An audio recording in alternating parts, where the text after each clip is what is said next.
Hello students, যারা class 11-এ দ্বিতীয় semester পরীক্ষা দিয়ে তৃতীয় সেমিস্টারে উঠলে এবং সাবজেক্ট রেখেছো জিওগ্রাফি অর্থাৎ ভূগোল, যার হিউজ সিলেবাস।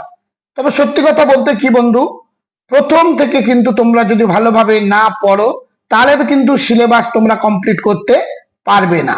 তোমাদের ফুল মার্কস হলো 35। তাহলে দেখে নেবে কতগুলো চ্যাপ্টার আছে, তার বিষয়বস্তু কতখানি, অথচ মাত্র 35টি এমসিকিউ প্রশ্ন পরীক্ষায় আসবে। এবং এবারে কিন্তু পরীক্ষার প্রশ্নপত্র আর স্কুলের কোনো শিক্ষক বা শিক্ষিকারা করবেন না। এবারে তোমাদের সংসদ থেকে প্রশ্ন আসবে, অর্থাৎ West Bengal Council of Higher Secondary Education, এবং তোমাদের অন্য স্কুলে গিয়ে পরীক্ষা দিতে হবে। তাই প্রথম থেকে তোমরা সিলেবাসটা ভালোভাবে দেখে নাও এবং এখন থেকে আদা জল খেয়ে লেগে পড়ো।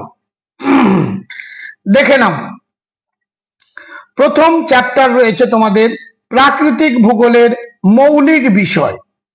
এই প্রাকৃতিক ভূগোলের মৌলিক বিষয়ের মধ্য থেকে তোমাদের 15টি এমসিকিউ করতে হবে এবং 15 মার্ক তার জন্য ধার্য করা হয়েছে। প্রথম চ্যাপ্টার রয়েছে ভূমণ্ডল সম্বন্ধে।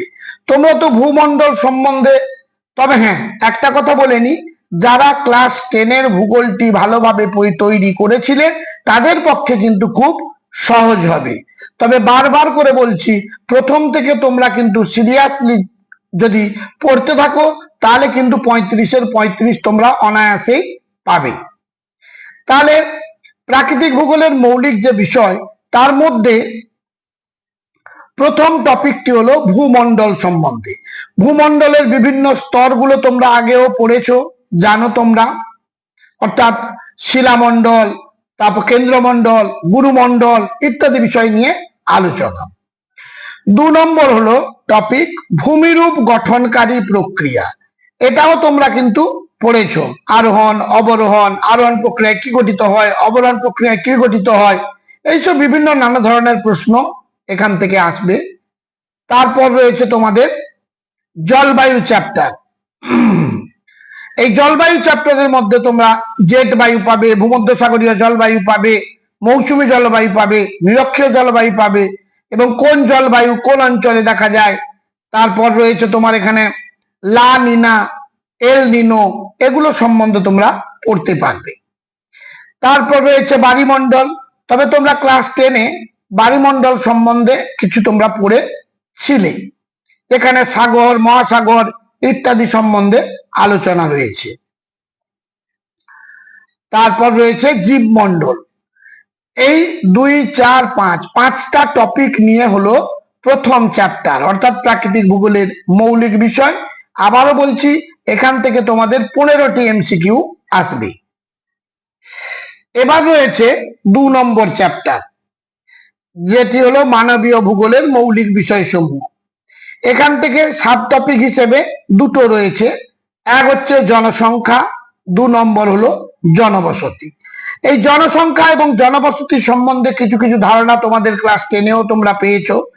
যেমন হচ্ছে ভারতের মধ্যে কোন রাজ্যে জনসংখ্যার ঘনত্ব সবচেয়ে বেশি, কোন রাজ্যে জনসংখ্যার ঘনত্ব কম, তারপরে জনসংখ্যা বন্টনের তারতম্যের ভিত্তি কি, তারপর সাক্ষরতার হার বেশি সবচেয়ে কোন রাজ্যে, এসব নিয়ে প্রশ্ন জনসংখ্যায় রয়েছে। এবার জনবসতি, জনবসতি চ্যাপ্টারটিতেও যেমন রৈখিক জনবসতি, পিণ্ডাকৃতি জনবসতি, এরকম বিভিন্ন ধরনের জনবসতি নিয়ে আলোচনা রয়েছে। এখান থেকে তোমাদের 12 মার্কের প্রশ্ন আসবে, অর্থাৎ 12টি এমসিকিউ আসবে। এবং লাস্ট যে চ্যাপ্টার সেটি হলো 3 নম্বর চ্যাপ্টার, ভারতের ভূগোল। এখান থেকে তোমাদের 8টি প্রশ্ন আসবে, অর্থাৎ 8 মার্ক। খনিজ ও শক্তি সম্পদ, এটিও তোমরা কিন্তু ক্লাস 10-এ পড়েছো, তবে এখানে কিন্তু একটু বিস্তারিত ভাবে আলোচনা করা হয়েছে। যেমন খনিজ বলতে লোহা আছে, তামা আছে, দস্তা আছে, ম্যাঙ্গানিজ আছে, অভ্র আছে, এবং শক্তি সম্পদ অর্থাৎ জলবিদ্যুৎ শক্তি, তাপবিদ্যুৎ শক্তি, পারমাণবিক বিদ্যুৎ, তারপরে বায়ু বিদ্যুৎ, সৌর বিদ্যুৎ, এই সমস্ত গুলো নিয়ে শক্তি সম্পদ আলোচিত হয়েছে।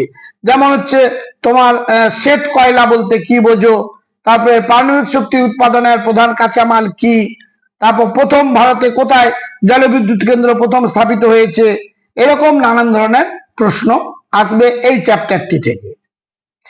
এরপর রয়েছে কৃষিকাজ। কৃষিকাজ থেকেও ধান চাষের জন্য কি পরিমাণ তাপমাত্রা দরকার, কত পরিমাণ বৃষ্টিপাত দরকার, ভূমির প্রকৃতি কি রূপ, এগুলো কৃষিকাজে আলোচনা করা হয়েছে। তারপর কৃষিকাজে নিযুক্ত মোট জনসংখ্যার কত অংশ ভারতে কৃষিকাজের উপর নির্ভরশীল, এরকম বিভিন্ন ডেটা দেওয়া থাকবে, শতকরা হিসেব দেওয়া থাকবে, সেই সমস্ত গুলো তোমাদের পড়তে হবে। তারপর রয়েছে তোমাদের পরিবহন ও যোগাযোগ। পরিবহন সম্বন্ধেও তোমরা পড়েছো, যেমন জলপথে পরিবহন, স্থলপথে পরিবহন, আকাশপথে পরিবহন এবং বিভিন্ন পরিবহনের মধ্যে সুবিধা অসুবিধা, এগুলো এখান থেকে পড়তে হবে। যোগাযোগ, যোগাযোগ বলতে তোমরা জানো ইলেকট্রনিক্স মাধ্যমে যোগাযোগ রয়েছে, যেটা তোমাদের ভ্যালি, সিলিকন ভ্যালি কাকে বলা হয়, বেঙ্গালুরুকে তোমরা জানো, এরকম ধরনের প্রশ্নগুলো এখান থেকে পড়তে হবে। তারপর মেট্রো রেল যোগাযোগ ব্যবস্থা ভারতবর্ষে প্রথম কোন রাজ্যে চালু হয়েছিল, কবে চালু হয়েছিল, এই সবগুলো যোগাযোগ ব্যবস্থার মধ্যে। তাছাড়া তো মোবাইল রয়েছে, বিভিন্ন নেটওয়ার্কিং সিস্টেম রয়েছে, এগুলো নিয়ে আলোচনা রয়েছে। এরপরের চ্যাপ্টার রয়েছে তোমাদের বাণিজ্য ও অর্থনীতি, অর্থাৎ বিভিন্ন ব্যবসা বাণিজ্যিক সংক্রান্ত আলোচনা রয়েছে।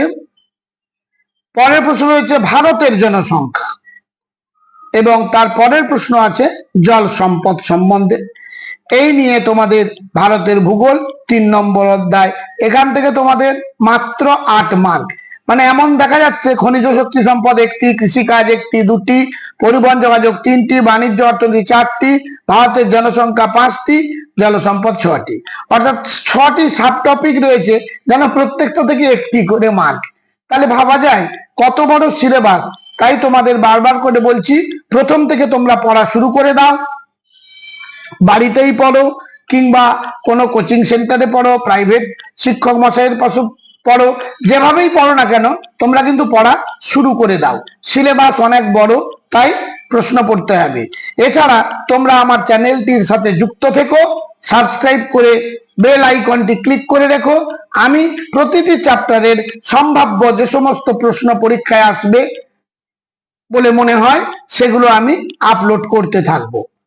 আজ তাহলে এই পর্যন্ত, দেখা হবে তোমাদের সঙ্গে পরবর্তী ভিডিওতে।